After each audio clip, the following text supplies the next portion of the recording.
I haven't had anything to eat, so we'll see how it goes tonight.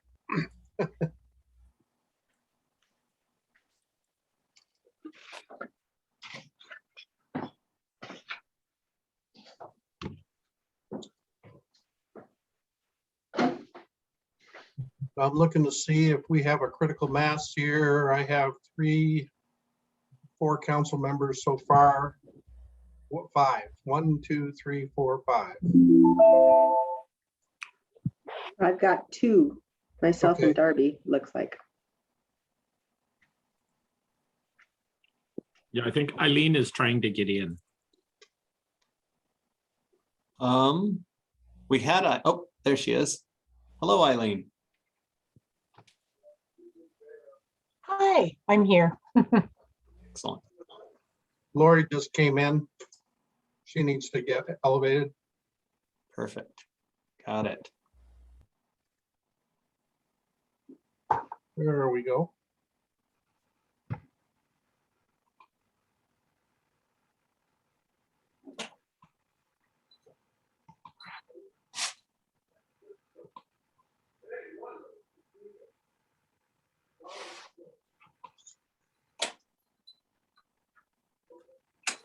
Darby.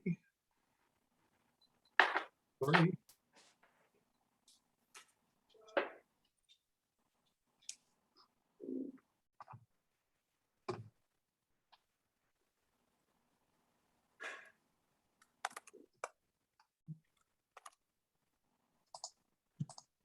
Can everybody hear me real quick? Hello, how's everybody doing? I just wanted to let you all know that I will be back and forth because tonight is parent-teacher conference night for Tumwater Middle School. And I have 2 more conferences, one at 6:15 and one at 6:30. So I apologize if my screen goes just to the black with the name, but I have those 10-minute conferences and then I'll be right back. So I apologize ahead of time, but I wanted to let you all know what's going on when you saw that screen. Thank you, Lori. Eileen just noted to me that she is having trouble getting in. She doesn't have internet. So anyway, and we're still waiting for Joan on our end. Melissa, how are you doing in terms of your expectations? My expectations have been met. Okay, so we're ready to go. What we were talking about when we were first getting on here about, at least for the school board members, maybe putting school board, because interestingly enough, not everyone knows who we are. So you'll see all the city council has council member after their name. So renaming yourself to put school board member or however you want to be identified as to what your role is. Yeah, so if you look at your on your picture, you should have 3 dots up in the corner. If you click on that, it'll allow you to rename yourself. So Debbie, you probably should do that as well. And Joan is here. So I think I've got everyone here that looks like can be here this evening. So why don't we go ahead and call this meeting to order? Of course, it's November 4th, the day after election. I guess I should start by just congratulating those of you that just got reelected and our mayor-elect Debbie Sullivan, who will be taking over at the beginning of next year. So congratulations, everyone. Welcome. And I think probably the best way to do this is just to, do we want to have folks in just say their name and who they're representing for the purposes of the audience? Is that would probably be a good thing. So again, I'm Mayor Pete Komet, Tumwater Mayor, and I'll just call out the council members. Charlie, you could introduce yourself. Hi, I'm Charlie Schneider. I'm a council member for the city of Tumwater. And Michael. Hi, Michael Althauser, Tumwater City Council, position 5. Debbie. Debbie Sullivan, Tumwater City Council, position 6. Leetta. Hi, everyone. Leda Dahlhoff, Tumwater City Council, Position 1. Angela, Good evening, Angela Jefferson, City Council, position number 2. and Joan. And Joan, you're on mute. Probably. There you go. I'm Joan Cassie, and I'm a council member and the mayor pro tem. Very good. Thank you all. And we have some staff here. John Doan, our city administrator. I see we have Chief Wicks here, and Ann Cook is also here, who's our communications manager. So turn it over to you, Melissa. Thank you. Melissa Beard, School Board President. I'm position number 4. Darby. Hi, everyone. I'm Darby Kaikinen, School Board Director, position number 5. Lori. Good evening, everyone. I'm Lori Sale, School Board Director, representing District 1. Scott. Good evening, Scott Killow, School Board Member, District 3, or Position 3, however you want to phrase it. And Casey. Hi, Casey Taylor, District 2 Representative. And then we have Sean Dotson, our superintendent. And that's Tumwater School District. Very good. So my understanding is we're going to turn it over to our facilitators to walk us through from now on. So I will do that and let them introduce themselves and continue from there. So who wants to start? Eileen, you're going to start? Okay. Sure. Hi, everybody. It's great to see you all again. Eileen Yoshina. I'm one of the directors of equity and education at Puget Sound ESD. And I am your neighbor. So I'm here in Olympia, Washington, and hopefully we'll see some of your faces out and about in the community sometime in the future. So good to be here. And hello, everybody. I'm Matthew Gobranson, also with PSESD. I'm the Family Community Partnerships Director in our Equity Department. And I do not live in Tumwater or Olympia, but I grew up in Olympia. So I spent 30 some odd years there. So I'm very familiar with the area. Okay, I'm going to share my screen and say welcome back. Thanks again for being here and for engaging with us in this really meaningful, really courageous conversation, and for undertaking the work to do the 21-day racial equity challenge. Matthew and I, every time we look through it, we're like, wow, this is some meaty stuff. So it's you know, a lot of the things that you're diving into by doing this challenge are pretty complex and pretty intense and really engaging topics. So just really so appreciative for all of you for taking this on and for taking that time to engage with this work really thoughtfully. So thanks again for having us back. Okay, and as we talked about last time, and as you know, if you've seen us before, this is a practice that we engage in at Puget Sound ESD in a sign of our commitment to becoming an anti-racist multicultural organization. One of the things that we try to do is to recognize that we are all on Indigenous land, and to think about who were the people who have been here since time immemorial, who settled here, whose history is deeply embedded in this land, what it means to be Indigenous in this time and place, in what ways those of us who are not Indigenous to this land are in solidarity and working with humility towards our own self-education, and ways in which we can be partners in uplifting the sovereignty of our tribal nation partners and community members. And so today I am coming to you from the traditional lands of the Spoxton Island tribe. I believe Tumwater is also situated on the traditional lands of the Spoxton Island tribe as well. So just thanking them for their continued generosity to this community, and my own personal gratitude for all the ways in which we have benefited as a community from everything that they do to uphold their own community and to contribute so generously to the rest of us as well. Okay, Matthew, do you want to go over these? Yeah, just as a reminder, we always bring these into the beginning of our time because these aren't just agreements, but there are practices. They are the ways of engaging, creating a container, and being able to process our conversations and how we show up and what we do and the kind of conversations we have with each other. Just a note, because I know we've talked about this a couple times, but like usually the most critical times to use these practices is when they're the hardest to use, which means, you know, something's up for us, we're feeling triggered, we're feeling emotional, there's some kind of button that gets pushed. And those are the hardest times to really stay engaged, to just be okay with that discomfort and keep leaning in and not check out.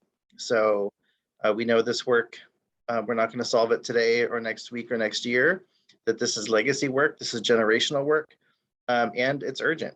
And it's something that's urgent every day. And that this work is centered on relationships and how we own our impact when that happens, regardless of what our good intent was.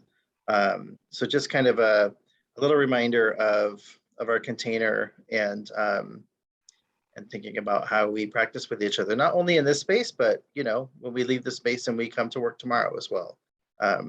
These are always really helpful. Yeah, the only thing I guess I'll add is that just going back again to the content that you experienced in days 6 through 9, you probably had the opportunity to practice all of these, right?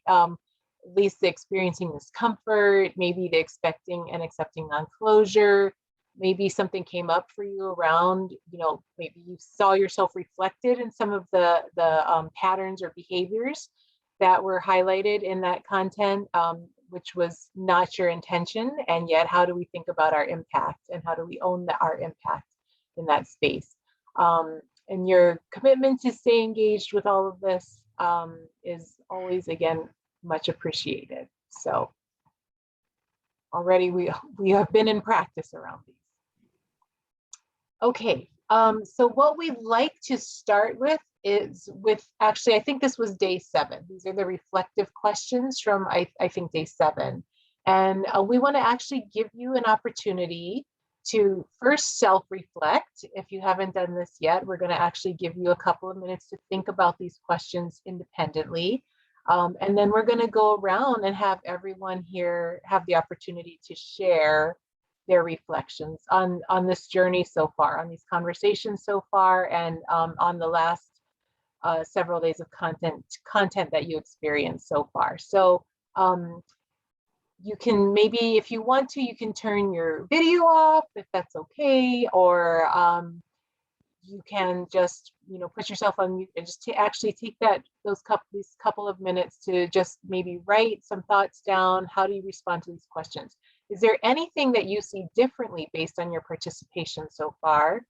How does this impact how you think about your life, your work, your volunteerism, your public service? I think for this group, your studies. Is there anything that you are inspired to do differently? For me, and thinking about this 21-day challenge, it would be a waste of all of our times if you undertook all of this work and all of this engagement and then nothing changed because of it, right? So let's actually spend that moment thinking about these questions pretty deeply and reflectively. What is different about you internally, personally, and what are you going to do differently in how you interact with and engage with this work in your role because of this opportunity? Okay, so we'll give you a couple of minutes here to just sit with that and reflect, and then when we come back, we'll share. So let's see, I don't have, look at my clock. It's 6:15 now, so how about if we start back up again, be ready to share at about 6:18-ish. We'll check in with you at 6:18 and see if people feel ready, okay?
Okay, how are folks doing? Feel ready to check back in and share?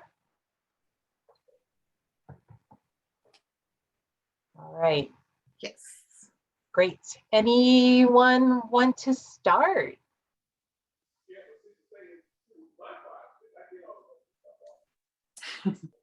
Is that Angela? Yes. Okay, wonderful. Let's hear from you. I can start. I knew that this was going to be hard work, and it's hard work, reflective work. I felt vulnerable day 6 when I saw the video post-traumatic slave disorder. And I just felt what my ancestors went through, both physically, but today it manifests emotionally because Black people have been through so much in America, and still they're here, still contributing to society, still love this country. What do I plan to do? I plan to advocate more. I plan to share more of myself and my background with people because I realize that not many people have worked with or lived with people like myself. So I was fortunate to have lunch with someone who wanted to know, how can I advocate? You know, and I had lunch with them and I said, this is how you can advocate, first of all, by inviting me to lunch and just being present. Just, you know, appreciate where we came from. And I just felt so good after having lunch with that individual. Just because of this training, they reached out to me. So that's a good thing. So I'm going to open up more. I'm also going to invite someone to dinner. And on the menu is going to be shrimp and grits. So just to bring them into my space, just to, you know, to open up more to my fellow co-workers. That's what I plan to do. That's incredible. Thank you so much for starting us off with that. That is truly incredible, and your generosity with that offer is amazing and so beautiful. And I'm also reflecting on some work we did. I think we introduced you to some of our colleagues from Sumner, Bonnie Lake School District at some point in time. And one of the things I asked them on their journey, like, how did you, they moved a lot in the course of 3 years. Like, they saw a lot of change and in terms of their commitment and what they're doing in the school district, and in terms of some of the relationships that they were able to heal and repair. And I asked them, what did you do? And their answer was 1 million cups of coffee. So just sitting down and talking to people and listening to people with true appreciation and true generosity of spirit is what I was kind of reflecting on as you were talking. So thank you so much for starting us off with that. May I ask Angela something? Yes. I want to know, are you having a sign-up list for dinner or how? I'm going to invite you separate. I know, but are you going to have a sign up and then you choose how to go through your list? I just want to make sure I don't miss out on dinner. That's all, Angela. Everyone who wants to attend is welcome. All right. Wonderful. Okay, is anyone ready to go next on your reflection? All right, Scott. All right, so something I have been inspired to do differently is the land acknowledgement. So my day job, I do professional development with teachers, and a group of teachers I meet with 4 times each year. And my fear is that the land acknowledgement is just going to become another version of the Pledge of Allegiance, in that there's no context. It's just simply words, and we don't really know what they mean or what they stand for. My examples, when I was in middle school, is when I first learned what indivisible meant. Yet I had been saying the Pledge of Allegiance since I was in kindergarten, and I had no idea what that word meant. And I think even to this day, I don't know if I can adequately or correctly describe what a republic is. And I'm 51 years old with a master's degree in education. And I don't know if I can describe that word correctly.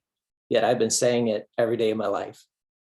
So my fear is that land acknowledgement is going to become that, just rote memory. We say it day after day, week after week, month after month, year after year. And it just becomes something we do. It's like loses context. So what I'm doing differently is with this group of teachers is I'm telling a story. So it's always based on the people and their land, but I'm adding to the story as I meet with them each subsequent month. So at the end of the fourth event, they'll now have the whole story about this group. That's what I'm doing differently. That's it. Thank you so much. That's really powerful. Thanks, Scott. Right, Debbie.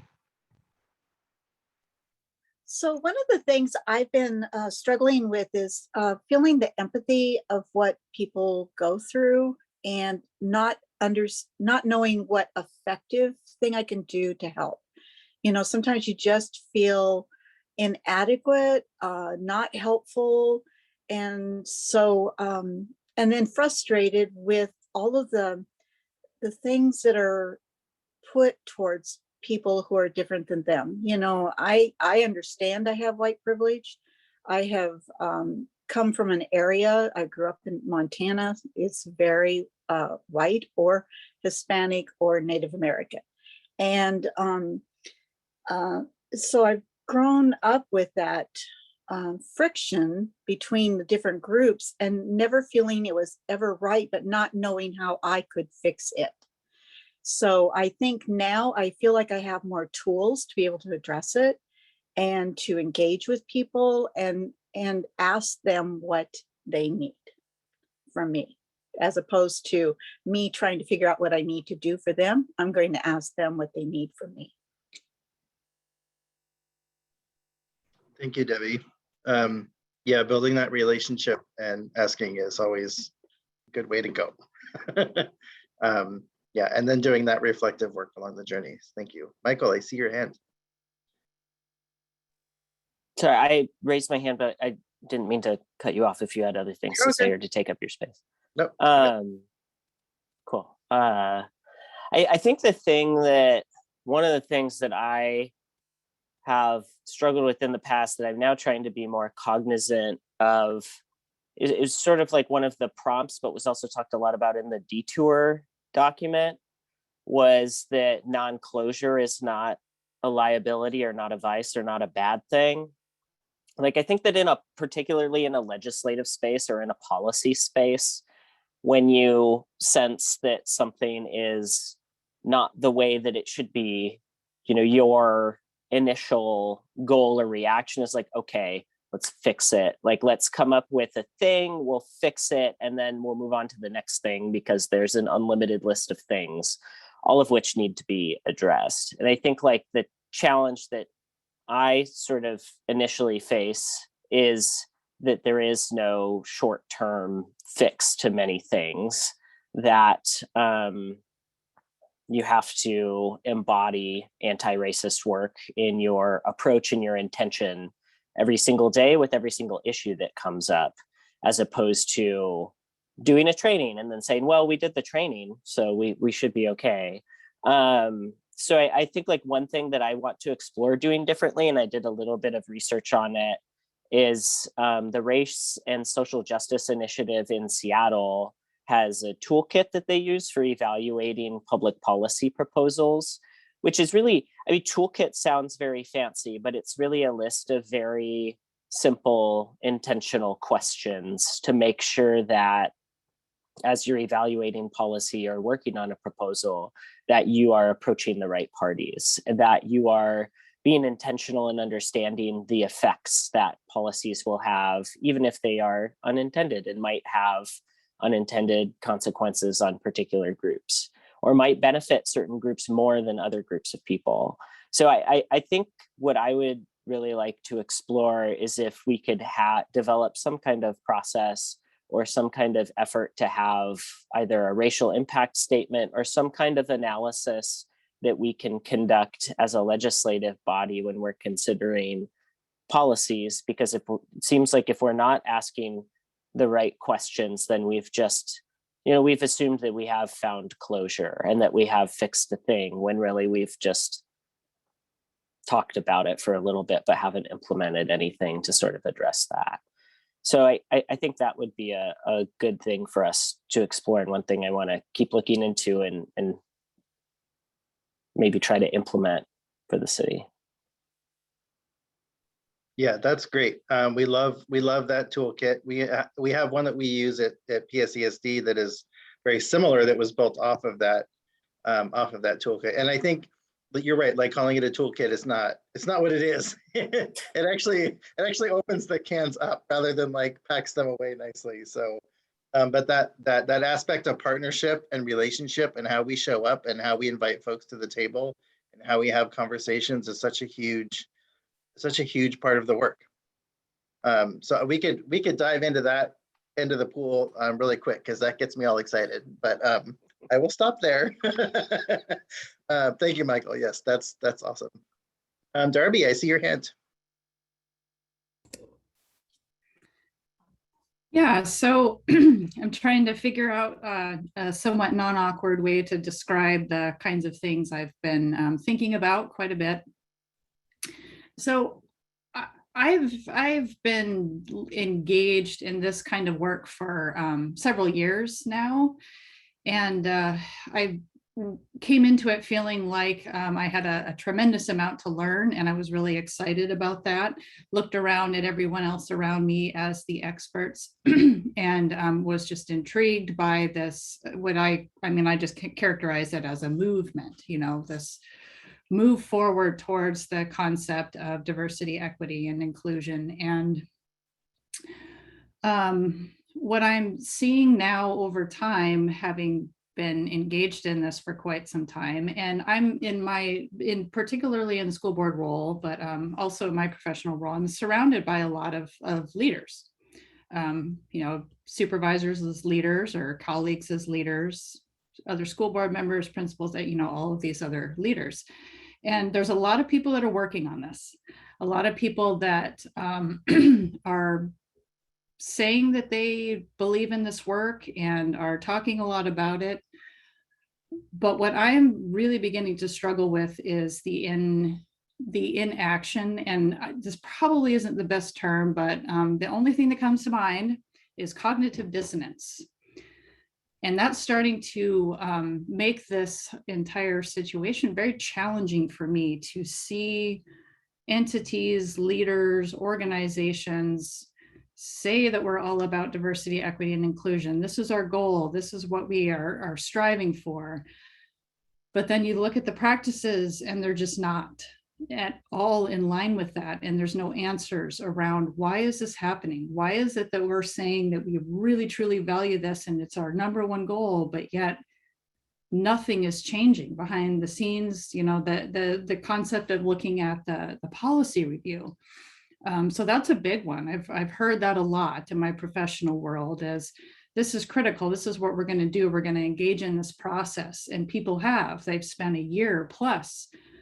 That's what they said. They spent a year plus engaging in a policy review, but there's nothing to show for it. Nothing has changed. And so the thing that I realized in one of these similar kinds of conversations lately, that is kind of a long way to get around to the question of what will I do differently. It's more what I will need to do, which is to challenge these leaders when they're speaking about the kinds of activities and the viewpoint around diversity, equity, and inclusion, and yet the practices are not at all. And feeling comfortable that I can go ahead and challenge those leaders, because that hasn't been a place where I have felt comfortable. Because once again, I always have looked at myself as the learner, and other people know more than I. Other people are way ahead in this work. And I think what I'm realizing now is I might actually be closer along to being somebody who can say, it's been a few years now. I've seen this. I've been through so many of these trainings. I probably have been through 8 or 9 of these trainings, very similar kinds of things with all different groups of people. And so once again, everybody has the heart for it, but the change is just not there. It's just not happening. So that can be very challenging, and it can be uncomfortable to have those kinds of conversations. But if I am to have any kind of an impact, it's something that I will definitely have to keep a focus on and do. That was an incredible reflection, Darby. I really appreciate that a lot. It's something that that we hear a lot, Matthew and I, as we go around to different districts. And I think I'm most impacted when we hear it from students. So students will say to us, we know our district keeps telling us you've done all this work on equity and inclusion. You know, you keep telling us our teachers have all been to training, all of these things. When are we going to feel it, right? And so I think that there's so much in what you just said.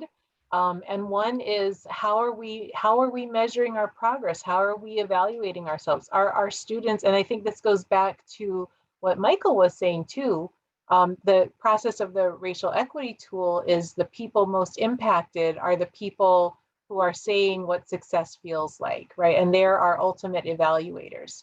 So until our students who are most impacted by inequity are telling us we're doing our work, we're not doing our work, right? And another thing that Matthew and I often say when we're doing trainings like these, and we are those people that go around and deliver like those 8 or 9 trainings that you've been to, but we always say, like, this is not the work, right? This is the opportunity to talk about the work and to reflect on the work, and the work happens tomorrow when you go back into whatever role you're in, and saying, how are our actions matching what we talked about last night? So how is this translating into a realignment of our priorities? How is this translating into a budget line item and, you know, allocation of resources and staffing? Like, everybody's on board until it becomes inconvenient, right? Until it rubs up against actually changing some policies, actually reallocating funding, actually dedicating staff, right? Everybody's on board until it bumps up against like the way we actually do things.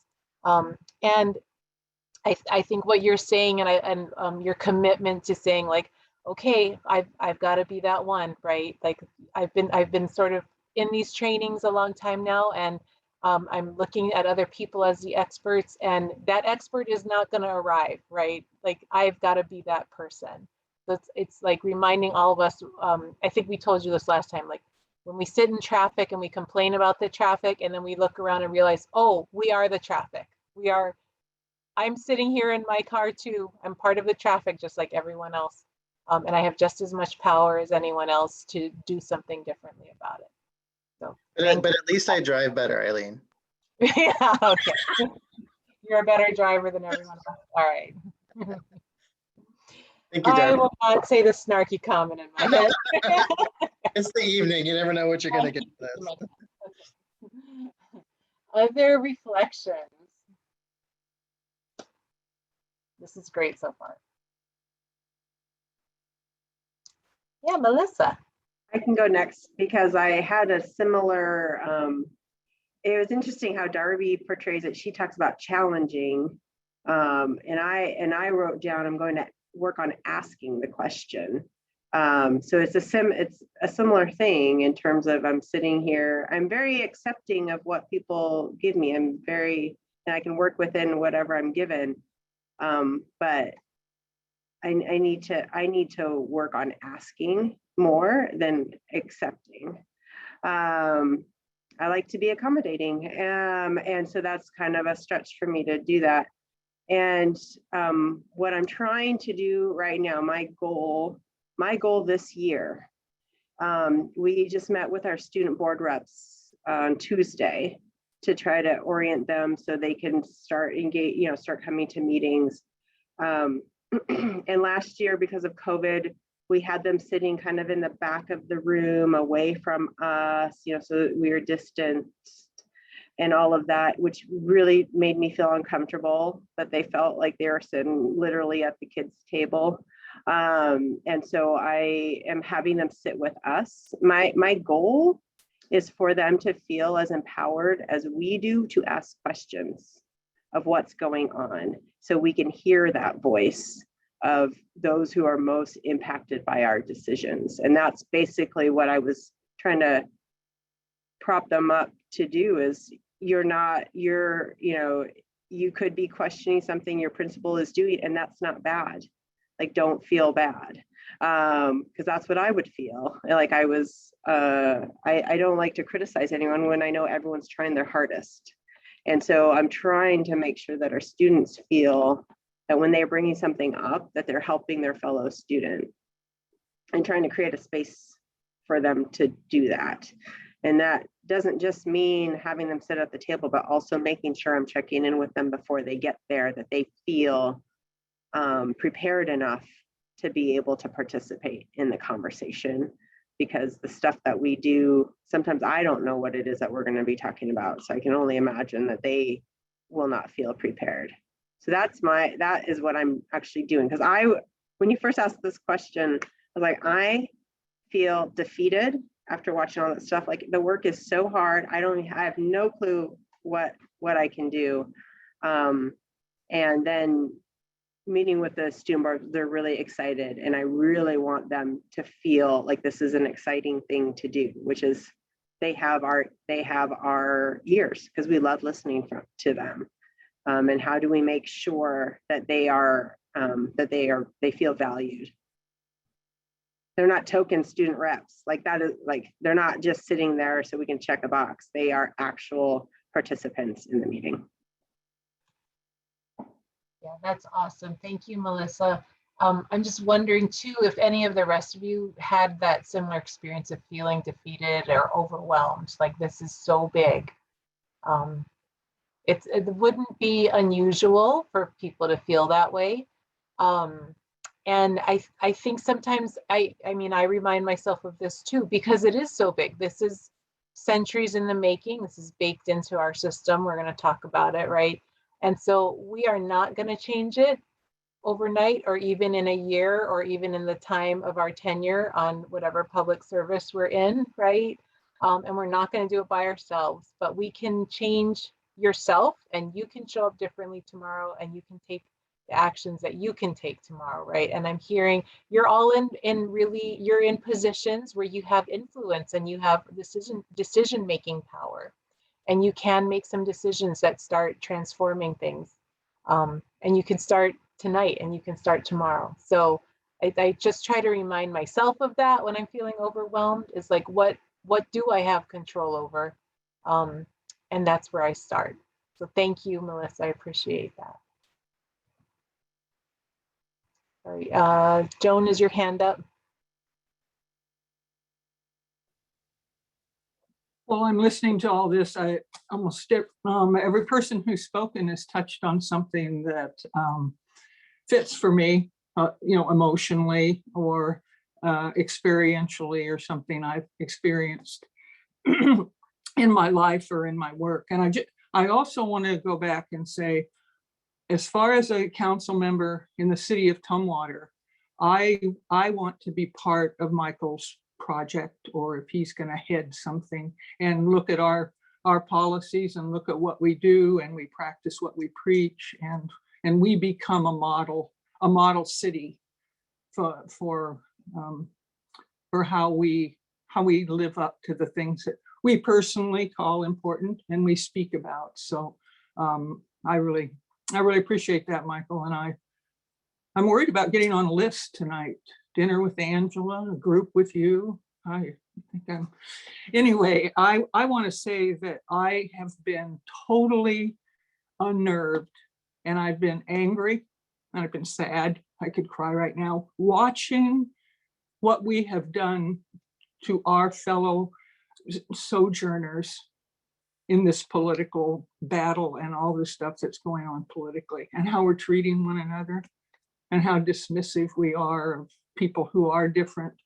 And it just, you know, I'm an old political person. I've marched in many of these marches for justice and for women's rights and for all kinds of different things over the last, 60 years. And to just watch it be torn apart somehow fits with what we're trying to do here.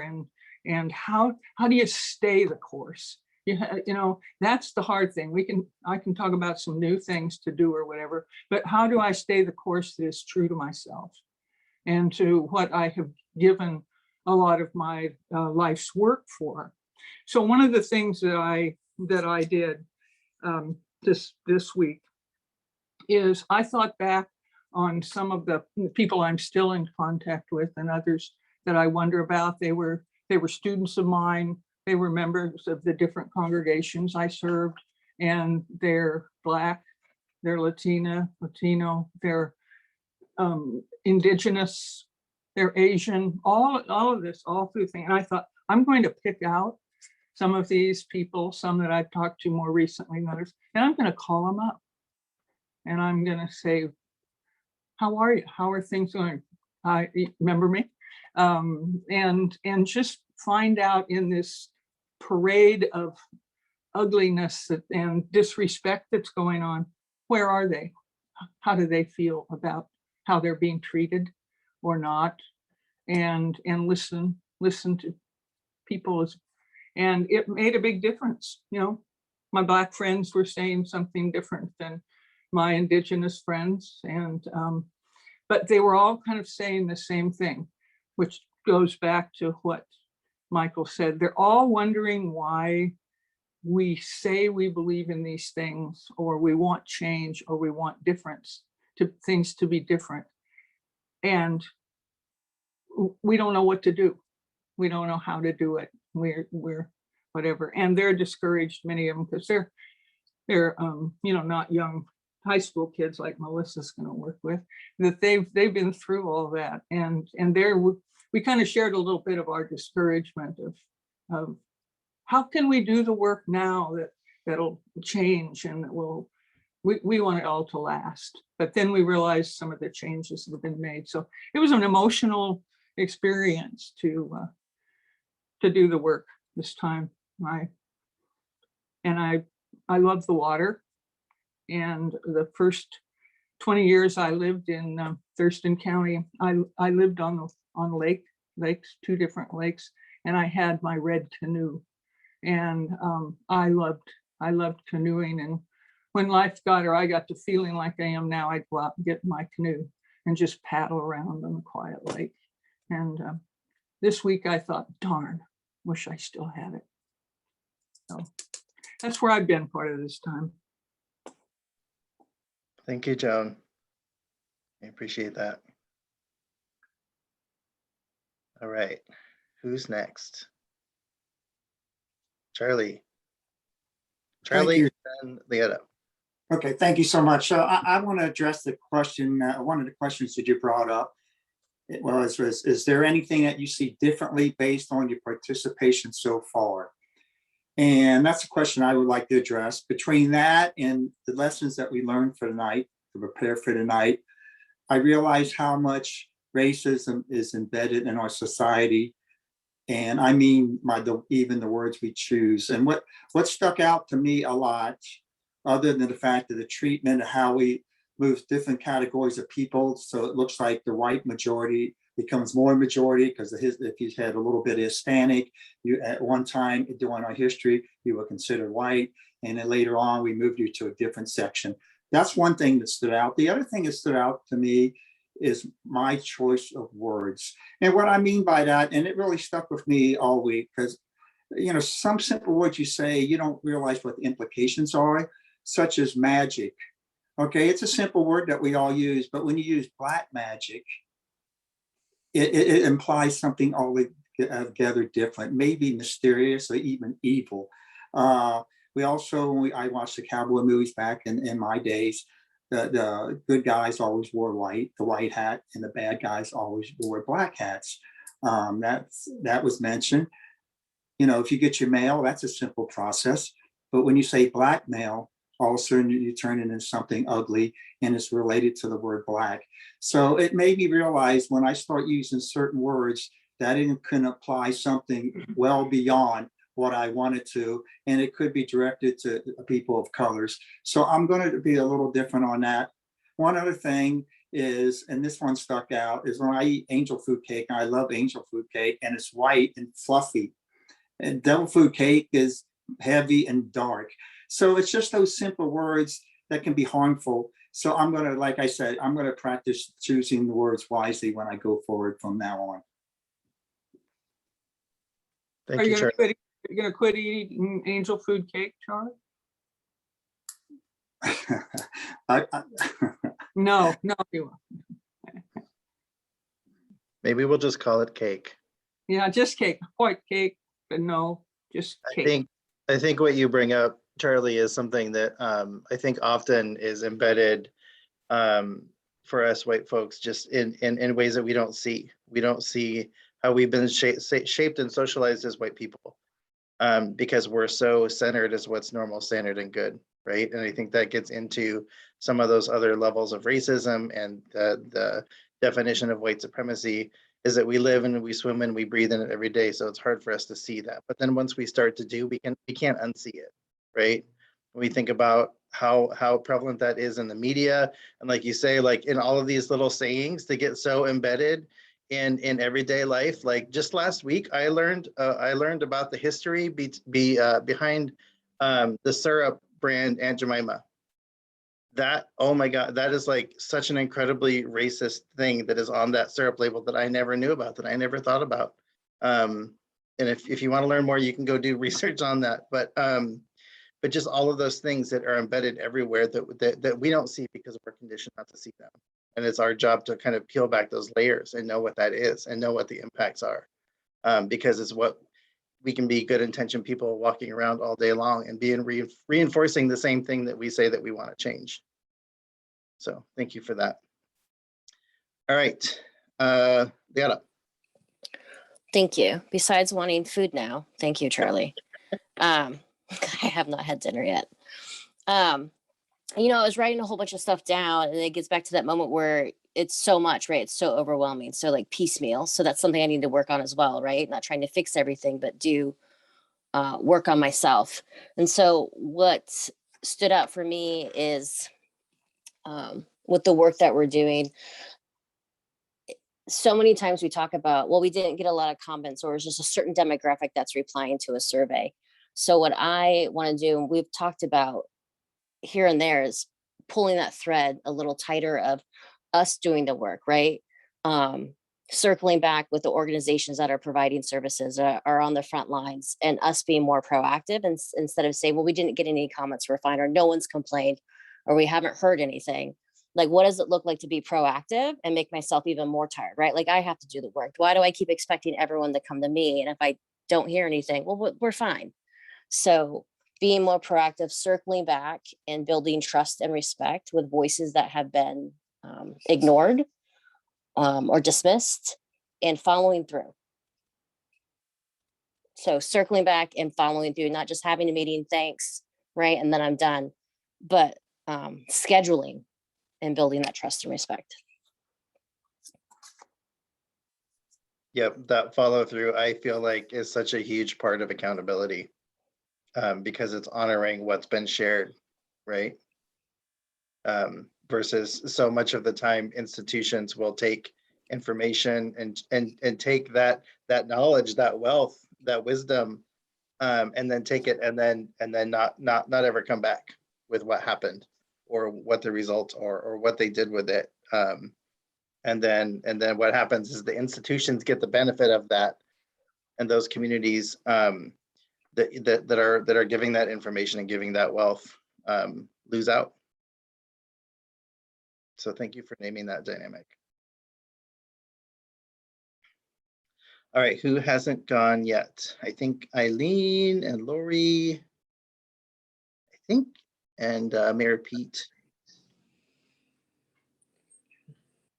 I'm not sure where we are. I apologize. I'm I was listening on by phone and my internet wasn't connected. So I think we're on our day of reflection. Is that correct?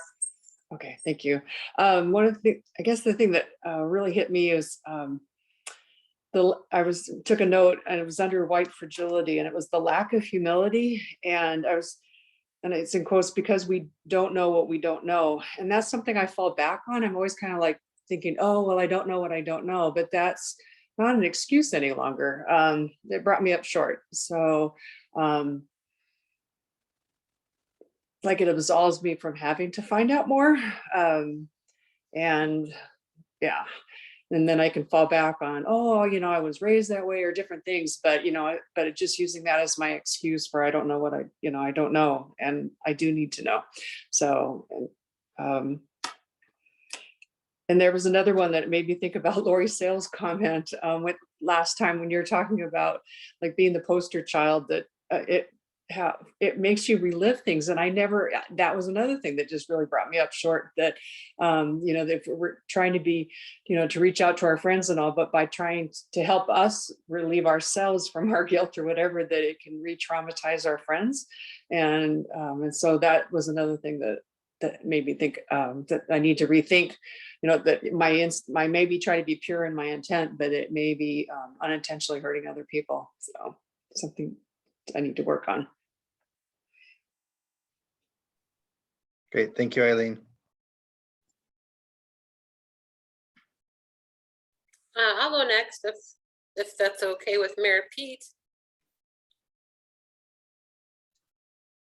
Unless he wants to go next. Go ahead, Laurie. Okay. All right, so my reflection is, I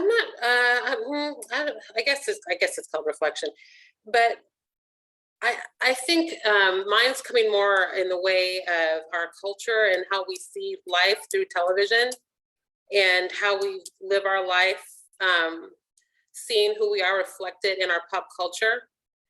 And for me growing up, I did not see Halle Berry or Jennifer Lopez or Beyonce or any of the beautiful women of color that are mainstream today, Rihanna, let alone Kamala Harris. You can name quite a few nowadays, as opposed to when I was younger, you weren't seeing that. And that's just pop culture. So then even more so, I think, is commercials that I see now in the last 5 or so years. I see tons of biracial families being featured in commercials nowadays. I see tons of Black families, Asian families, Hispanic families. So I think that in order to get to where we're hoping to get, people are fed, and sadly, we all watch TV and we see ourselves through that medium. And I think it's a positive thing. So my reflection today is very positive, that I'm identifying and seeing and relating to more folks that look like myself in our day-to-day lives. And I think when you're growing up as a person of color and you see nothing but white faces in every medium, and you're reading white stories and you're hearing, you're inundated and you're immersed in the culture. And I'd like to ask everybody that's a white folk on here tonight to think about how when you grew up, and if everything you saw had a Black face or a face of color, how do you think that would have shaped who you are today, as opposed to the opposite? It's just something to think about, right? So you think about those things, and at the age I am now, which I'm not going to tell you, but I'm so proud and so excited about the fact that I'm seeing so many different diverse families represented in our corporate world, in our pop culture world. And that gives me a feeling of real power and hope for our children coming up and seeing that, not only my biracial children, but all of our children getting to see that there's more than one face to look at. And I think when we have that ingrained in our pop culture, our corporate world, that kind of levels the playing field, and we're going to get to where we're talking about, where we're trying to get with these discussions. because you need to see it to understand it. So for my reflection, it's just a real positive one of hope and being able to see not only myself, but so many other people of color and diverse backgrounds reflected in our pop culture and our corporate world today.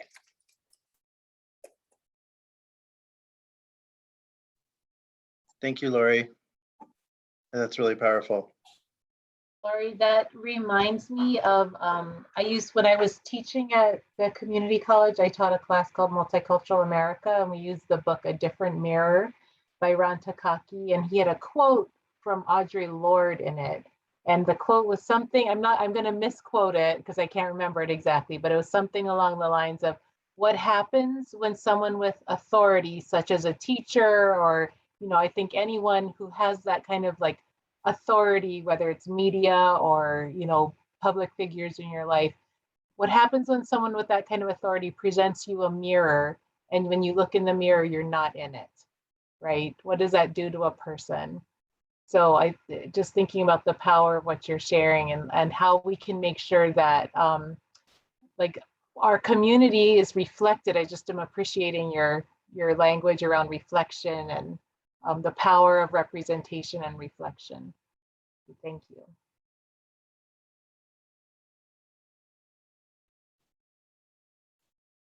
I guess I'll close it out by, it's interesting that Lori mentioned television, because I was kind of thinking the same thing, but in a different way. I've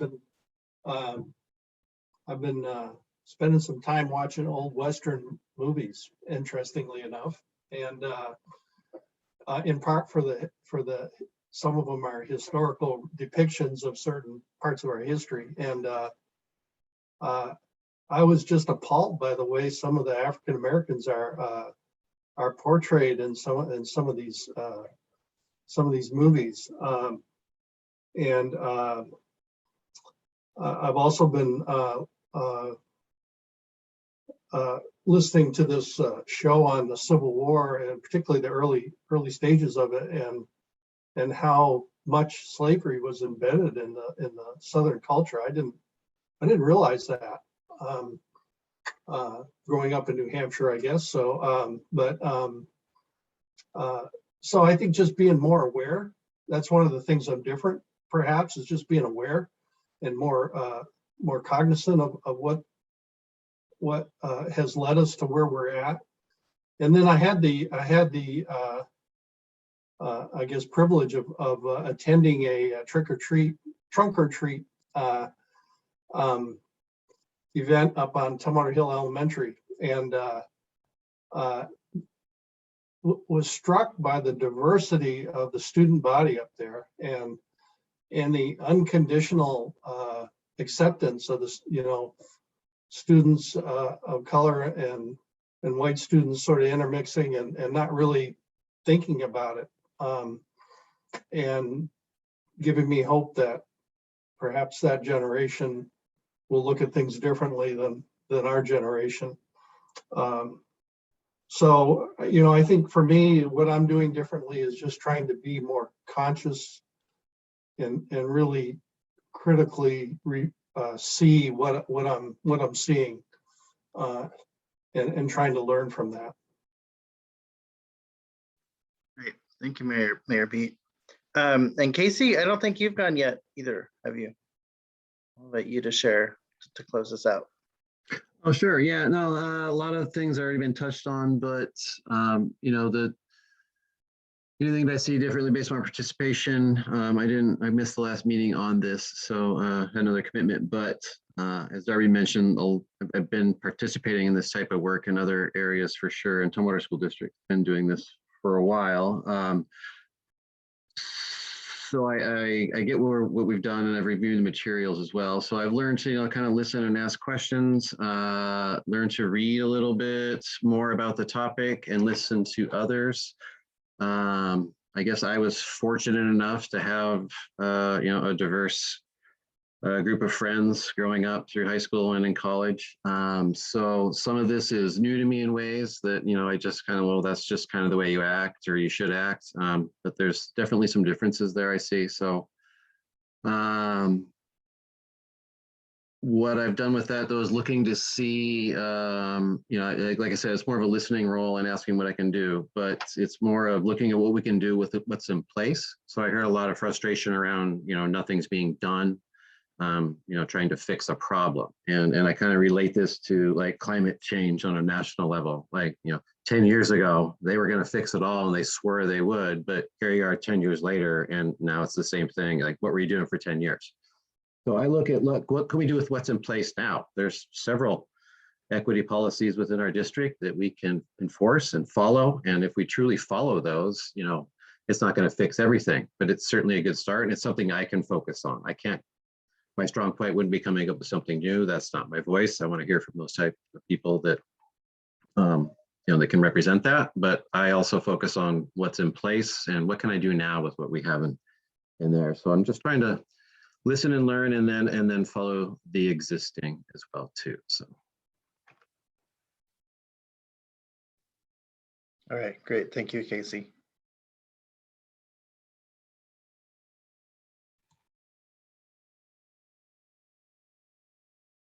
That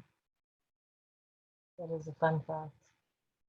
I'm wondering if people watch the same Teaching the Civil War documentary that I watched. That was really fascinating. Yeah, good program. Okay, so now we're going to just take some time to kind of dive into the content a little bit.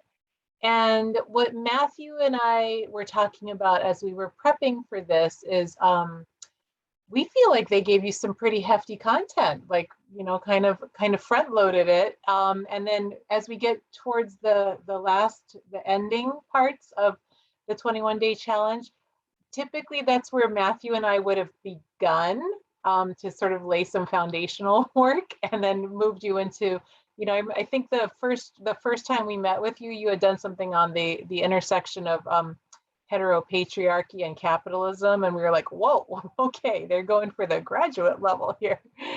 But great, good for you for diving in.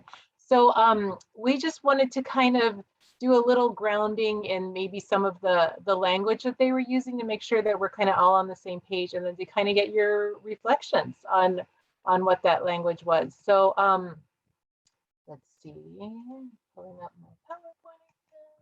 Oh, and it's tiny. Okay, here we go.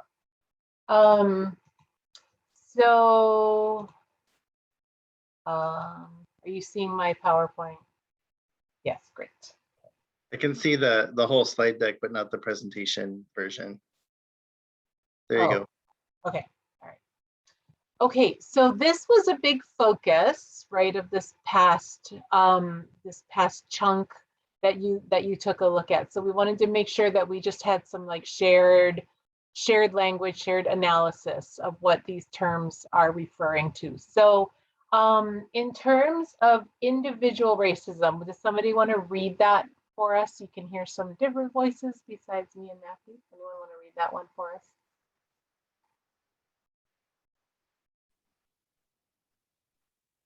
I can read that. Individual racism, prejudgment, bias, or discrimination by an individual based on race. Okay.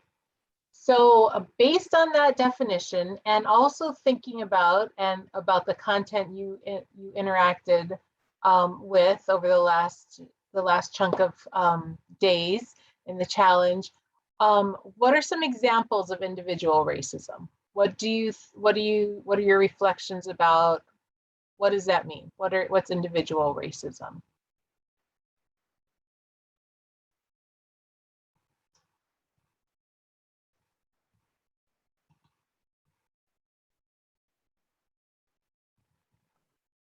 Well, in reading, this is Pete, in reading this, I mean, one of the things that unbelievable to me, but some people view race as affecting the level of intelligence of an individual, for example.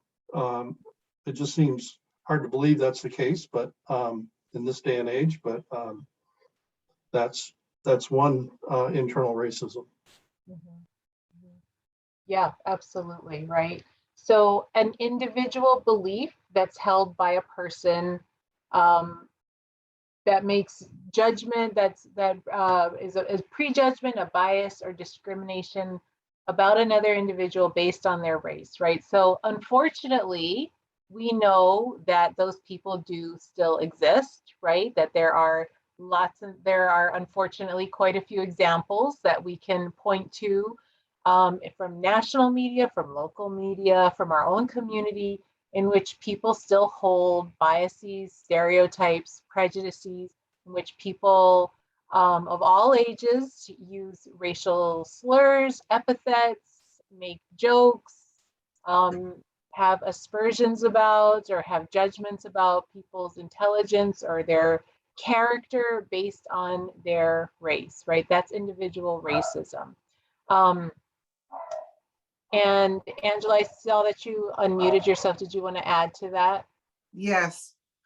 We have some of those people in our own families also, and they're the hardest ones to deal with because as you try to change, it's like, you know, so-and-so, don't you get it? That's all I wanted to add. Absolutely. I see some heads nodding there as well. I find that the same. To me, those are often the hardest conversations that to have are with the people closest to us, right? Like people who we love, people who are in our families, and they'll say some things and you'll be like, yeah, we got to address that, right? So we know that individual racism is real, and we know that its impact is harmful. And, you know, a lot of times when we go to schools, those are the things that kids will tell you about, right? The kids will all the time tell you about microaggressions, slurs, use of certain words that shouldn't be getting used by other kids, jokes, all of those things. Individual racism is very real and it's very hurtful, and it exists. So that's the first thing we want to talk about. Oftentimes, that is where our conversation about racism stops, right? Those are the things that are often easiest to point to and give examples about. And when we do that, when we limit our conversation and our understanding about racism to the individual level of racism, then it's easy for us to distance ourselves from larger problems, right? It's easy for us to say, oh, well, I'm not a person who makes those jokes. I'm not a person who makes judgments about other people based on their race. I don't use that word. I don't use those slurs. Therefore, I'm not part of the problem, right? And number one, I think it's important for us to all to understand that individual racism can manifest itself in a way that we're not always conscious of with our implicit biases. And number two, that we all are implicated in these other levels of racism, right? So Matthew, do you want to do the next one? Yeah, I wanted to say something about the individual level before getting on to the next one, but is oftentimes, you know, we can, what we think the definition of somebody, you know, like doing a racist act is that it's like, it's intentional, that it was meant that way, that they're a bad person, right? And we know that we don't, it doesn't necessarily have to be that way. It can be, I cannot know what I'm saying. I think, you know, to Charlie's point, like earlier, like you can say something and have no idea what the meaning is. And yet the impact of that is huge, right? So you can be a good person. You can be not intentful. And it can still have that same impact. So that it can be any of those things. I think what we tend to see in the media a lot is examples of people doing very intentional things in very mean ways, right? But we have this idea of like either you're a card-carrying racist or you're a nice person and you're not, right? Like that's like an either or thing. And we know that that's not true. So I just wanted to kind of name that as well. The next one is institutional. So for this level, we're thinking of specific institutions. So, we have the city of Tumwater here today. We have Tumwater School District here today. If we think of other institutions such as like banking, real estate, so many different kinds of institutions, is that we're thinking about the policies, practices, and procedures that work to the benefit within those institutions of white people and to the detriment of people of color, often unintentionally or inadvertently, and sometimes very intentionally and very advertently. So it goes both ways with that. Can somebody name a policy, a practice, or a procedure within an institution that works to the benefit of white people and to the detriment of Black, Indigenous people of color? Even if it's unintentional. What was that, Aileen? Even if it's unintentional. Still can't hear you. Oh, can you hear me now? There you go. Okay. I just added, even if it's unintentional. Just Right, right. This is Michael. I could try. One thing that I was thinking about that was sort of a brief discussion at a public works meeting that we had recently was about sidewalks. And because I was trying to think of an example of something that would be on its face very benign or unintentional until you look a little bit deeper. And we were looking at a program that would essentially repair sidewalks that have been a little bit damaged over time, which is like a ton of sidewalks, which got me sort of to thinking about, well, where are the neighborhoods where the sidewalks currently exist? And those happen to be the neighborhoods that are a bit more affluent, that are whiter, that if you look far more back in the history charts, were, I think, historically redlined neighborhoods as well. And so if we have a program where we are looking at repairing sidewalks instead of adding sidewalks to neighborhoods that don't have them, are we benefiting the majority white people that live in those neighborhoods as opposed to creating additional equity for homeowners in the neighborhoods that don't have sidewalks, because your house is going to be worth more if it's on a connected street with sidewalks? So that's sort of one thing that stuck out to me. And I'm not sure if the analysis totally bore that out, because we don't, and that's speaks to another problem, is that we don't have that level of data to know that affirmatively. But it sort of strikes me now as kind of asking those intentional questions of, if we're repairing sidewalks on Tumwater Hill, are we increasing generational wealth for white people when we could be increasing generational wealth for people by creating new sidewalks in neighborhoods that are not historically disproportionately white compared to the rest of the city? So that was something I was thinking of, but yeah. That's awesome. That's a great example. And I'll just say, like, the reverse of what you just said. So say you just went ahead and, didn't ask that question and repaired the sidewalks and, just did what you did, right? There was no intentionality probably from the committee of people working on this to say, let's invest more wealth and more resource in a predominantly white community, right? And yet that would be the outcome.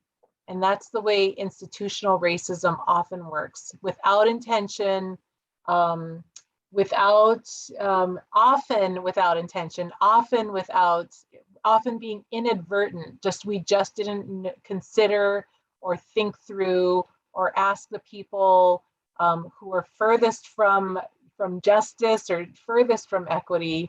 And so we created a situation in which we exacerbated inequity, right? So that is a great example of how institutional racism works and perpetuates itself. And I love that you offered sort of like the other side of that, which is like, and if we were to ask this question, maybe we could do something differently. That's a great example.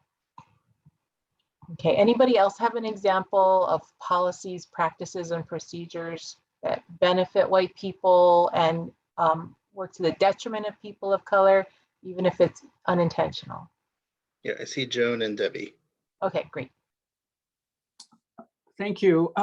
It's almost, well, it's very similar to what Michael said, but every time I think of the real estate business, I think of redlining. And I mean, I know we think that that's not that much here. It was terrible here. And I want to make the comment that I think it's intentional. And I think it's still happening because I watched 2 Black families attempt to buy a house in my neighborhood, and quote, they didn't get chosen.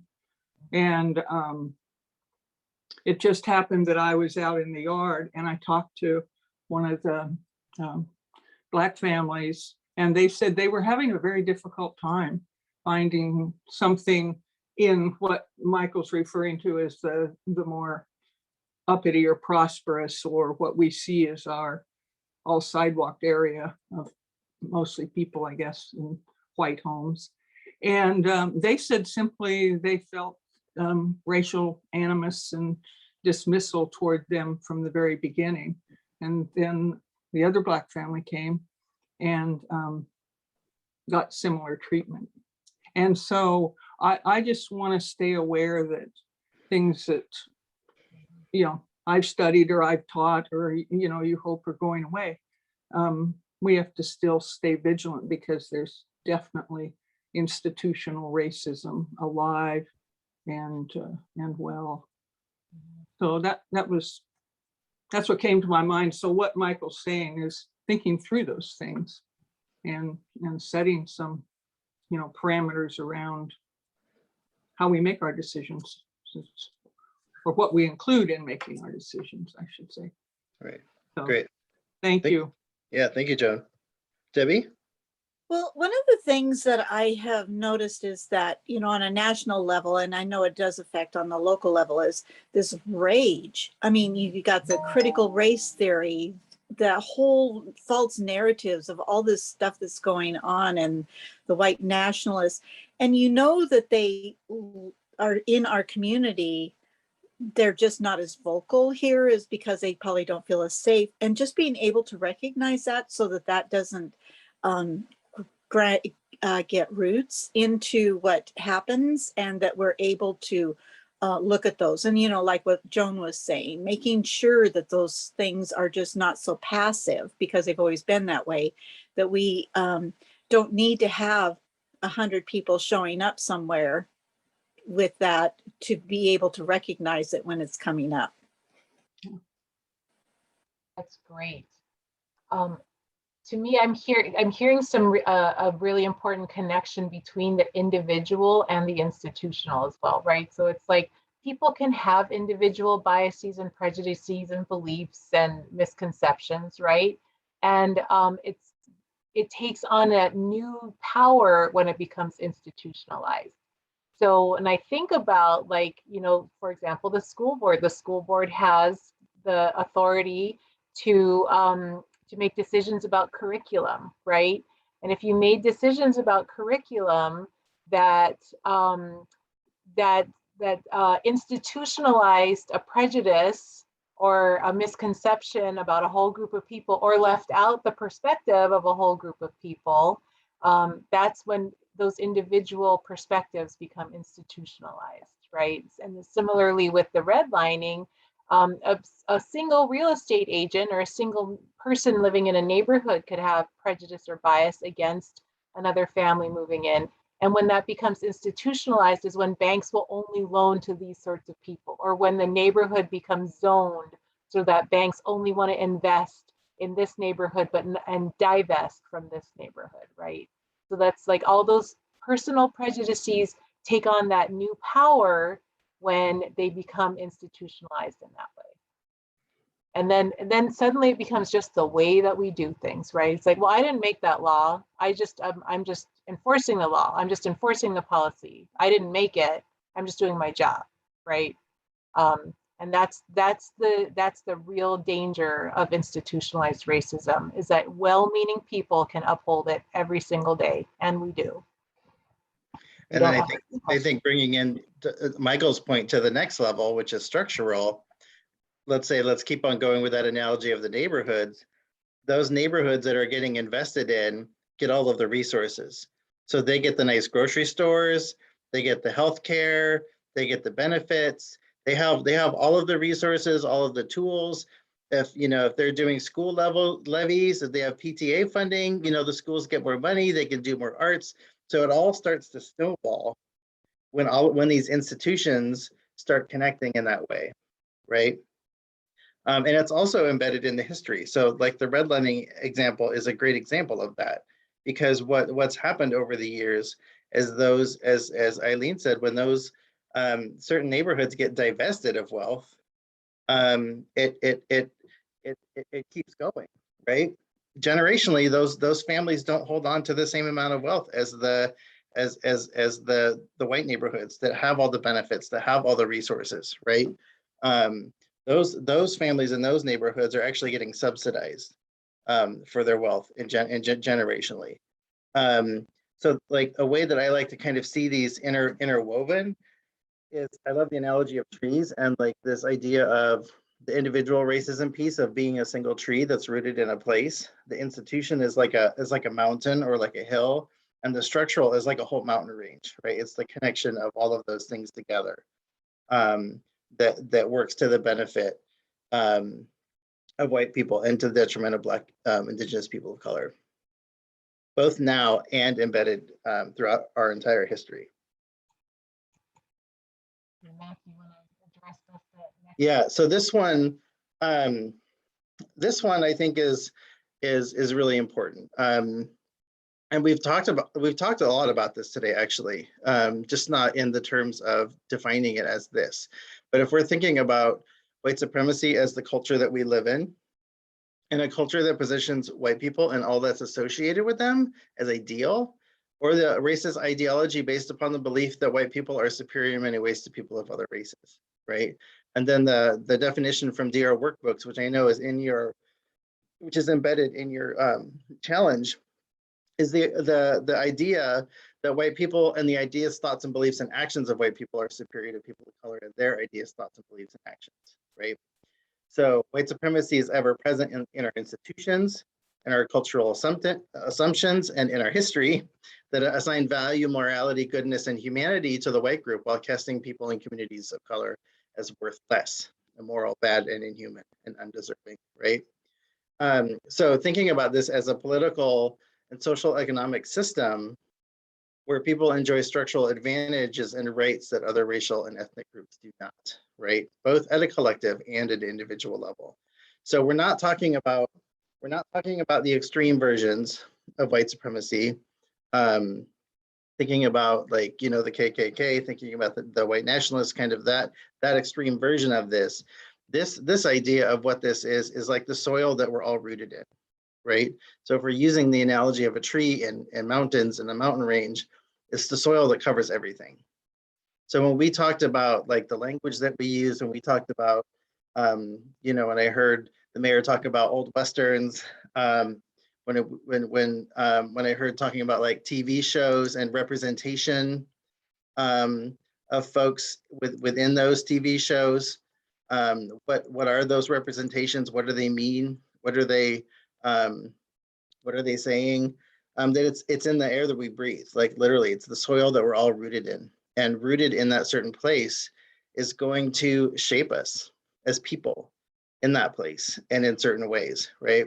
So a lot of what was embedded in these last few days of this challenge around, with Dr. Joy DeGrew's work on post-traumatic slave syndrome, and we're thinking about our internalization of white supremacy and racism. It's how we all internalize it based on our rootedness in white supremacy, our rootedness in those values, in those mindsets, in those beliefs, in those things that we've been socialized and taught, and how that's embedded in us as people and as we show up every day.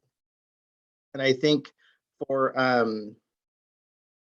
right, thanks, Eileen. Yeah, Charlie's example of language is a good example of how it shows up every day. And oftentimes, I will say for white people, we have no idea. We don't even know that it's there. We will say the things and not even know what that means, right? We can have all the good intentions of the world and still be perpetuating a culture and a system and an institution that upholds and perpetuates racism all the time. And I think especially for white folks, because we're the ones that have been socialized as what's normal, standard, and good, right? So sometimes it's a lot harder for us to see that because our whole lives, that's what we've been taught. So to peel back those layers and really dig into that and say, how has that shaped me as a white person, in this part of the world? I'll be undoing that work for the rest of my life. I don't think I'll ever get to the bottom of it, but it's so important to lean into that and to think about what has that internalization meant for me, right? Anything to add, Eileen? And so this is like when me and Eileen talked, we're looking at the 21 days, and it was quite literally like the last day is like where we would start. And like this, what we refer to like this conversation around internalization is really the deepest end of the pool. Like it's the deepest, hardest work that we can do, because it's usually the stuff that we can't see. It's hard. It's really hard for us to see it. And when we do, it's painful. Like it hurts. It sucks, right? To think about, oh no, I've been showing up in this way and doing this my whole entire life, and this is where it goes. Ouch. That hurts. That's painful. And it's important to lean into that and to work with that. Do you want to go to the next one, Eileen? Could I ask you a question about that? Yeah. Matthew? Yeah. You're talking about the soil and the ground and what we're rooted in. And I'm listening to this as a woman. And yes, I'm a white woman that has had some privilege of that, but I have been denied many things and treated in a whole different kind of ways than white men. And I think that those roots in this soil you're talking about are also things we need to face. And how proud we are when finally, after 250 years, we get a woman to be the vice president of the United States. And I'm very proud of that. And I think it's wonderful. But why that? Because we're rooted in a culture that says not only are people of color, but women aren't capable, don't have the right, strength or courage or ability. So I always want to throw that in, which I did with my students back many years ago, and to say, yes, we recognize that in the founding of this country, that was true for all of you young women in this room. So I just wanted to throw that in, of course. Yeah. And it's that intersectionality, right? So it's not thinking about that takes away from anybody else, right? It's that there is there's always that intersectionality. And the way that me and Eileen talk about it is that we start with race, but we don't end with race, right? If we're focusing on race, that's going to help us get to all of the other intersectionalities that are also a part of that same oppression and a part of that same devaluing and a part of that same seen as what's not the standard, right? Yeah. So it's a both and. Yeah. I just want to give a quick example of how it's important to talk about race when we're talking about gender, right? So a couple years ago, Google, do you know how they do Google Doodles, right? And they celebrate different things. So they were doing a thing about celebrating the centennial of women getting the right to vote. And so they put it like this cute little cartoon, like 100 years women could vote. And all of these Black women and all of these women of color said 100 years of white women getting the right to vote, right? When did Black women really, in effect, get the right to vote? Not till much, much, much later. It hasn't even been 100 years. And so when we don't think about those things, we erase a whole group of people. We leave them out of the question. From our impulse to celebrate and to uplift and to acknowledge the impact of sexism, if we don't also consider the impact of racism, we can perpetuate harm in that space. So just to kind of illustrate why it's important for us to have, to talk about race and, right? Okay. moving back to the iceberg. Okay, this is one of my favorite slides. The iceberg slide is a slide from systems thinking. And it's really thinking about how do we effectively change organizational and systemic structures. And when we're thinking about these kind of the levels of racism and thinking about this image of the tree, the deepest level of change and the deepest level of leverage for change that we have is this deepest level on the iceberg. So when we're talking about underlying systems and structures, like the design part, that's the one up, those are our policies, those are our practices, those are the procedures, right? Those are those things that are often kind of outside of self as a person within an institution.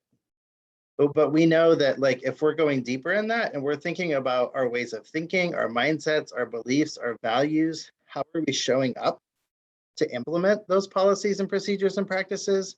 That's our deepest level of transformation.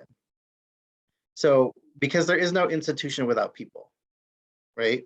If we took all the people away, we wouldn't have these same systems. We wouldn't have these structures. We wouldn't have these institutions, right?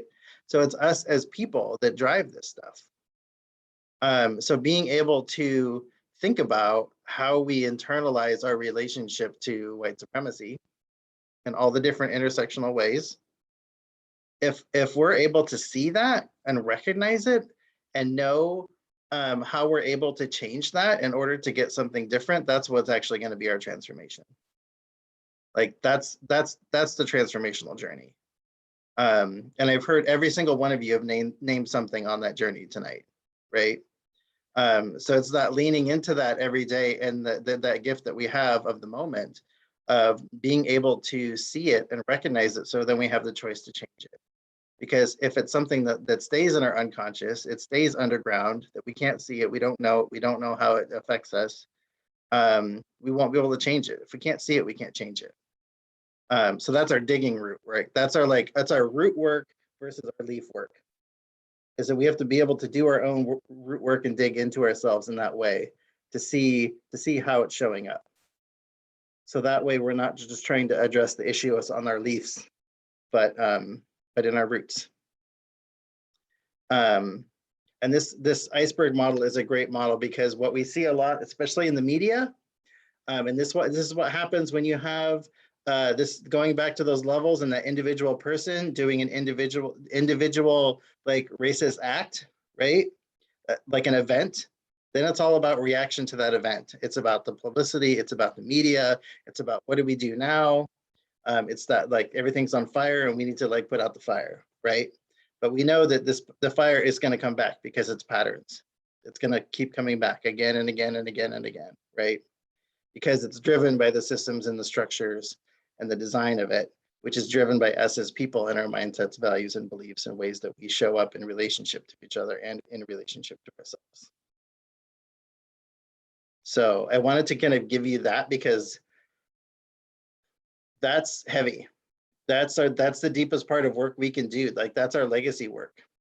For every single person that we touch, that we have a relationship with, that we can call in those folks when we see somebody doing something that is like, ooh, maybe they don't know if they said this thing that's going to have this impact, or maybe they can't really see how they're showing up today and that is doing some harm. If we have a relationship with that person, we can call them in. We can have a conversation. We can sit down and lean into that discomfort together. I will leave it there. Eileen, do you have anything to add?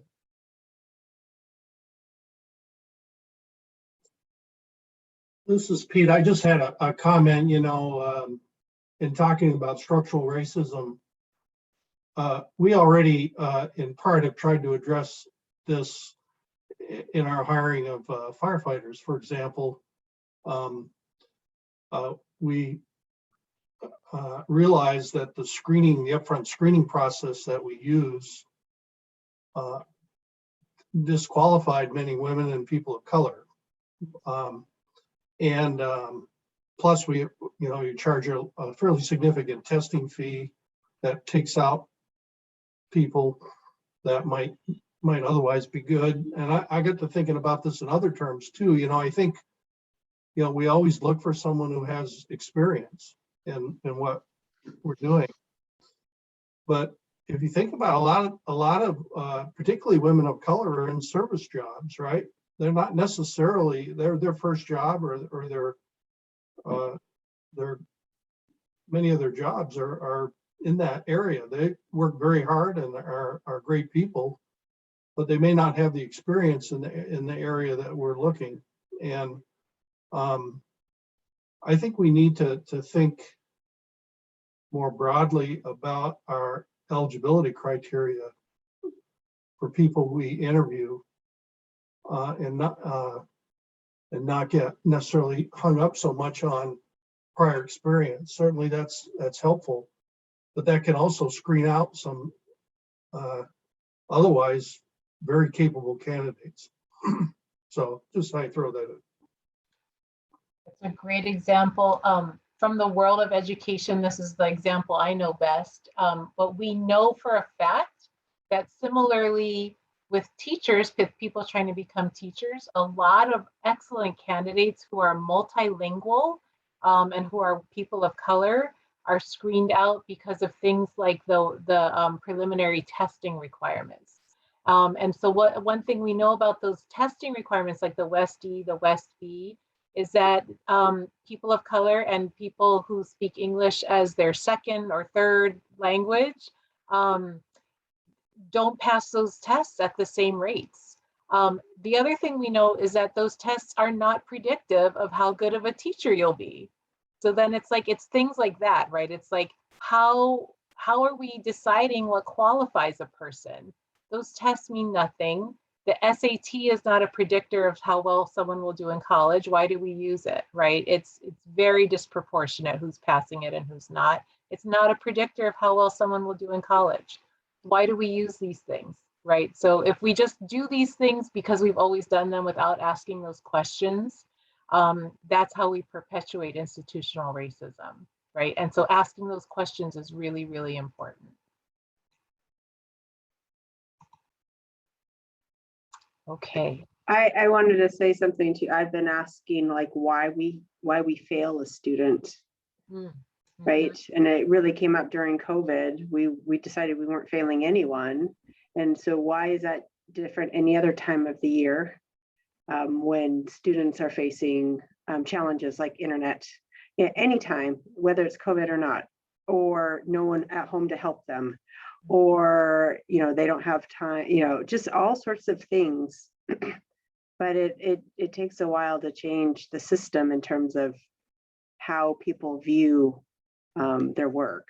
So just I don't know, I've just been thinking about that and discipline and how we identify special education students and all of that, where it's not overtly racist, but it just those participation numbers look very odd. Absolutely.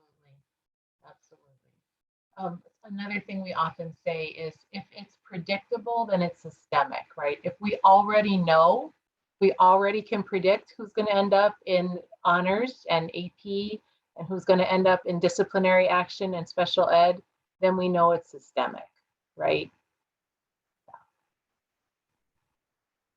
Okay.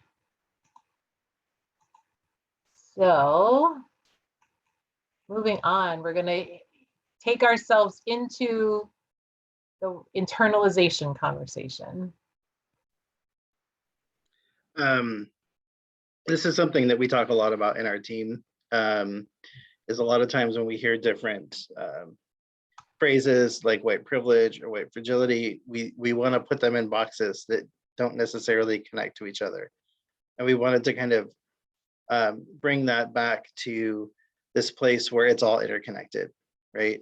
That it's all part of the same system. It's all part of the same thing.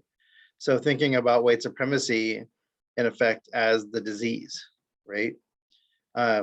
White fragility is something that is a symptom of that disease, right? It's something that happens because we are rooted in that. And so that white fragility is a way that it shows up in us. And white privilege is that outcome. White privilege is like that. It's like the leaf. It's like it's the thing that happens because of white supremacy. And fragility is usually is the thing that shows up when it's at all challenged. So that's all I wanted to say with that. It's just that it's I think seeing that as a part of that system. So this takes us into this conversation about what it means to internalize all of this stuff. What happens when, I think Lori started us off on this. You know, she was really speaking to that experience of not when you go through life and this is your constant reflection back to you where you don't see yourself reflected, or you only see yourself reflected in very distorted or inaccurate ways. What does that do to a person, right? What does that do to my psyche? What does that do to my sense of self? And those questions are all about internalization. So internalized oppression, internalized racism is one of the most challenging things that I talk to Black and Indigenous and people of color about, because it's the most painful, right? It's like there are many ways in which we internalize racism. It's always harmful to us. And we have learned how to survive, and we've learned how to adapt in ways that are not always healthy, right? So just as a starting point, internalized depression is when systemically non-dominant people take on and believe the stereotypes or lies that are told about them and their people. So when I start to believe these inaccuracies and these lies and these distortions about myself, that's when I've internalized racism. And the thing to know about it is that I may not be aware I'm doing it. I just may feel about myself that I'm not good enough. I may feel unqualified. I may feel dumb. I may feel ugly, right? And I don't necessarily want to feel that way. And if you asked me, I would say, no, people of color are beautiful and smart and just as good. And I might still feel that way. So when I talk about this to people, I say, you know, I can talk to a room full of people, of brilliant, accomplished people of color, and say you walked into a room and it was filled with white men and you were the only person of color there. How many of you would have the experience of doubting yourself? Like if you were like everyone else was agreeing on one thing and you were the only one who was going to say like, maybe we shouldn't do it that way. How many of you would do it like that? Like very tentative, question yourself, should I say it? Am I the only one that's feeling this? Am I going nuts? Did no one else notice that person just said something really offensive, right? I think most of us who have been in that situation recognize that experience, even if we know and we spend lots of time building ourselves up to see ourselves as smart, capable, brilliant people. We can still get into that moment at any time, right? So I think there's a really couple of important points I want to share about internalized racism. And just have you think about like how this resonates with you if you're a person of color. Like where do you see yourself in this or not? Okay. So internalized racism is an involuntary reaction to racism. It's adaptive. It's actually sometimes the smart thing to do, right? It's the way we have survived. It's a reaction to racism that originates from outside the groups of Black, Indigenous, and people of color.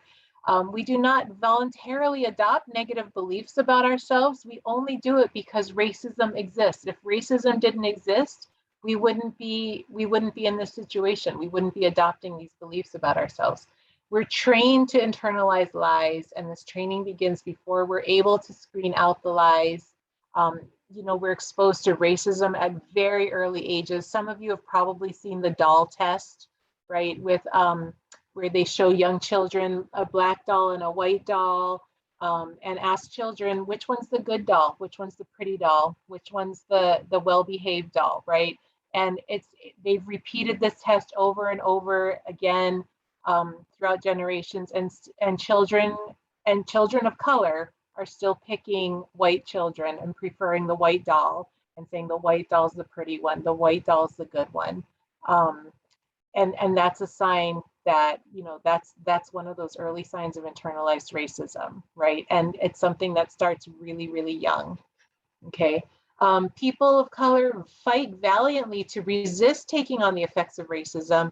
A lot of us are really intentional teaching our children, like, these things are not true about you. And it's such a constant experience that it can be really hard to resist. So like I said, I'll use myself as an example. I believe in myself. I believe I'm smart. I believe I'm capable. And you put me in a room that's filled with white men, and I'll start to question myself. I'll start to say, do I belong here? Am I as good as these people? Am I as competent as these other people? Just because that's been my training my whole life, and I have to be really intentional in order to make sure that I can show up in the way that I really believe that I can show up. So these are things that I've gathered from the group of educators of color that I work with, that I think are important for us to name about internalized racism. It is not our fault. It's a response to racism that exists in the world, right? So if we're doing it, to let go of shame about it and to realize it's a survival mechanism. It's something we had to do to adapt and to fit into the environments that we're in. It's not the same as low self-esteem, right? So like I said, like, I believe in myself, I believe I'm smart, I believe I'm capable, so I have good self-esteem, and I can still fall into those moments of self-doubt. It can impact our self-esteem if it keeps happening to us over and over when we start to believe those things about ourselves. It's a natural response to surviving white supremacy, and it hurts us. It hurts us, it hurts our own feelings about ourselves, and it hurts our relationships with other members of our own and other BIPOC communities, right? So, so the way it hurts us is that, you know, if I'm internalizing racism and I believe this is what it means to achieve, this is what it means to be smart, this is what it means to be accepted in this world, this is what it means to be a professional, and the measuring stick I'm using is whiteness, then I am going to try to align myself with that, and I'm going to try to push myself away from other people of color. And that's where things like anti-Blackness come from, right? So you might have heard that term, anti-Blackness. So it's where colorism comes from. It's where it's like, you know, judging each other and policing each other on our attitudes and our behaviors and the way we dress and the way we show up and the way we speak. If I'm in judgment on other people of color because they're representing me poorly, that's because I've internalized racism, right?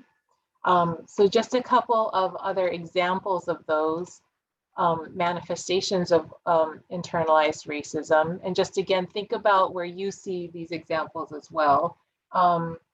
This is what it can look like. Self-hatred of how you look and act, self-doubt, fear of your own power. Like I've told this to like lots of women of color where I've said, you know what I've never heard a white man say? I'm not ready for that job. I don't think I'm qualified. Never heard a white man say that. So I've heard lots of women of color say that. So an urgent pull to assimilate or to prove them wrong, to put all of your energy and all of your time and to exhaust yourself in proving yourself all the time, right? Not doing something because it's considered acting white. So I'm not going to take that honors class because that's acting white, right? I'm not going to travel to Europe because that's acting white. But so like, not to say that that's what we should aspire to, but to say, to make a decision because you're afraid of how you're going to be judged on it. And if you're choosing whiteness over your own authenticity. Isolation from your own group, self-blame for a lack of success, dependency, changing how you look, act, or talk to be more accepted by white people, mistreating or judging other people of color for not being enough, right? Not being Black enough, not being Latino enough. Are you really one of us? Are you down? Are you like authentic enough? Like questioning your own or other people's authenticity. Blaming people of color for being the victims of racism. So being like, if you would just work harder, then da-da-da, right? And this can happen between communities of color. So I can hear people in my Asian American community saying like, well, if Black people would just work harder like us, then they'd be doing fine, right? That's internalized racism. That's saying like, you know, we're closer to whiteness, that means we're doing better. And when I hear Asian people doing that, I try to talk to them and challenge that and work with them on like, You know, like in what ways have we ascribed to a white definition of what success is? And what does that mean for our relationship with Black communities? So colorism again, and then fighting over the smallest slice of the economic pie. So putting us in competition with one another and saying, if I uplift Black and Latinx people as an Asian American, does that mean like less for me as an Asian American, right? So playing those oppression Olympics games is all part of internalized racism, believing that there's not enough to go around and I'm going to move myself closer to whiteness and distance myself from other people of color. Okay, I'm going to stop talking there. And I'll just let that sit for a moment. And Matthew, you want to do your piece and then we can kind of see if we have enough time to come back to it. Well, I'm wondering, since it's 7:55, at least on my clock. Yeah. We can give you the slides. You've already been through the material. You've had the frame. So I would rather you take those pieces as homework and really kind of like, my challenge would be, this is for my white folks, is to come up with something every single day of how you internalize your relationship to white supremacy. So there's the next slide is some examples. You can take those examples. You could do some research on your own, but thinking about how these things show up. I have more of a list than this if you want that as well. So let me know. But I would much rather kind of prioritize the last few minutes of just having a few words from you all, because I know me and Eileen have been talking a bit for this last. I'm going to say one quick last thing. I promise it's quick. The homework for people of color is how are you attending to your own healing from internalized racism? Okay, and we can send you some resources around that, but just reflecting on how am I naming how it shows up in me and how am I being intentional about healing from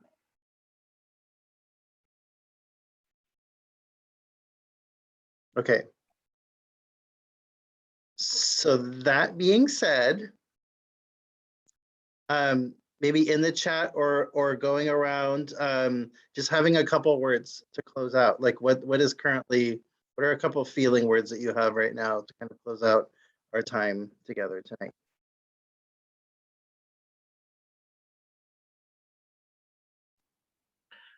For me, I'm thankful and overwhelmed at the same time. Just thankful that we have the courage as a community and as leaders to take this on, because this is deep. And I'm getting some good information out of it. And by the way, send me that information for the people of color. I will. Thank you. Absolutely. Thank you, Angela.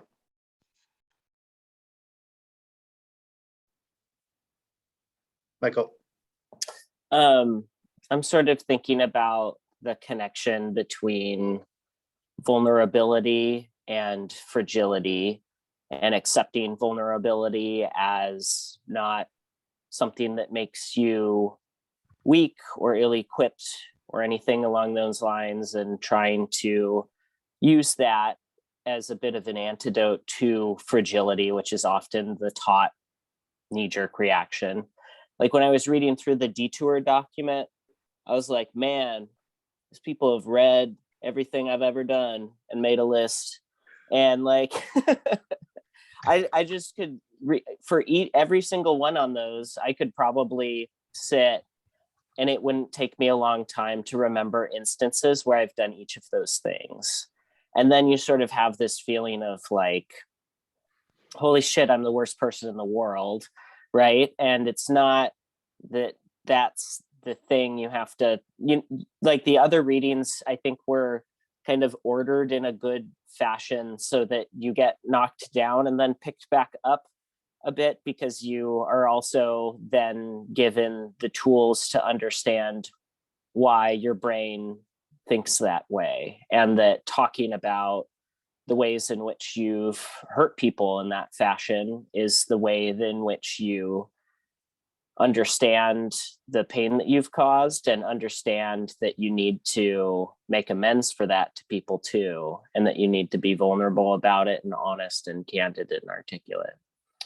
So that's sort of where I am at day 9, which on the conveyor belt I think was like step 3 or something in the previous allegories. So that's sort of what I'm thinking about, is the connection between fragility and being candid and open and honest.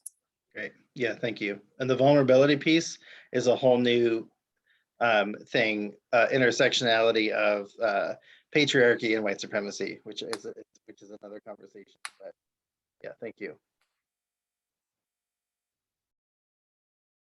Feel free to put your words in the chat too if you want. Just trying to be cognizant of the time.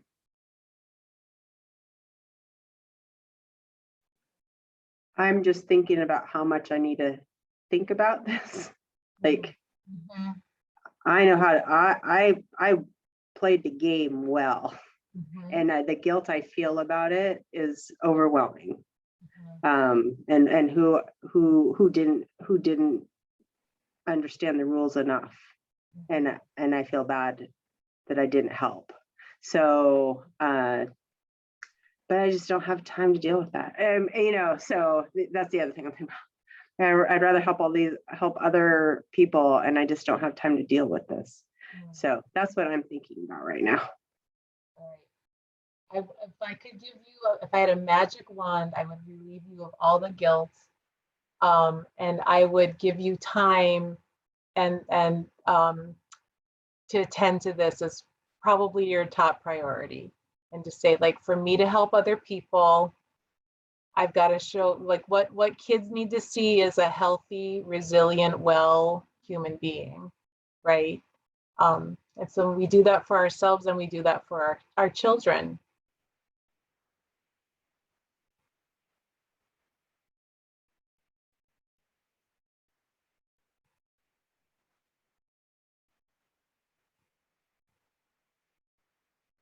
And I put 2 books in the chat, and I'll send you more.